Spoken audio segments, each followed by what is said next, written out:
Now with a 3-point lead. Speaking of height, height is might. Leak For out that there. foul. Good leak out there by Samsalon.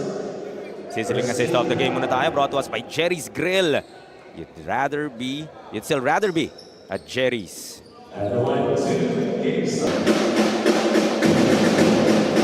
This time he attacks, finds Mark for the bucket.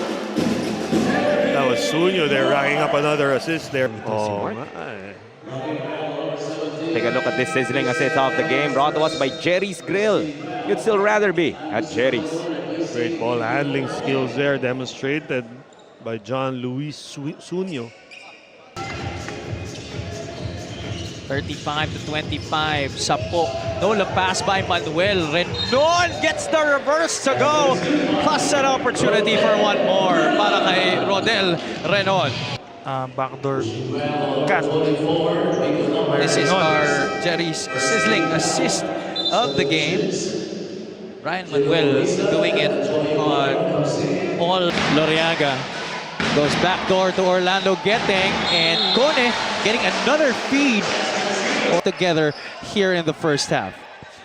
And they're featured in another Jerry sizzling assist of the game. Getting has a way of really connecting with Solomon Kone. 18%, 1-8 from the three-point line.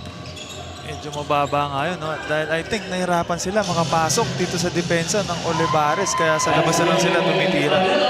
Samantala, that has not been the case on that possession para sa Olivares. Let's see what happened here. Our Jerry sizzling assist of the game. Look at that pretty play galing sa Olivares College Sea Lions.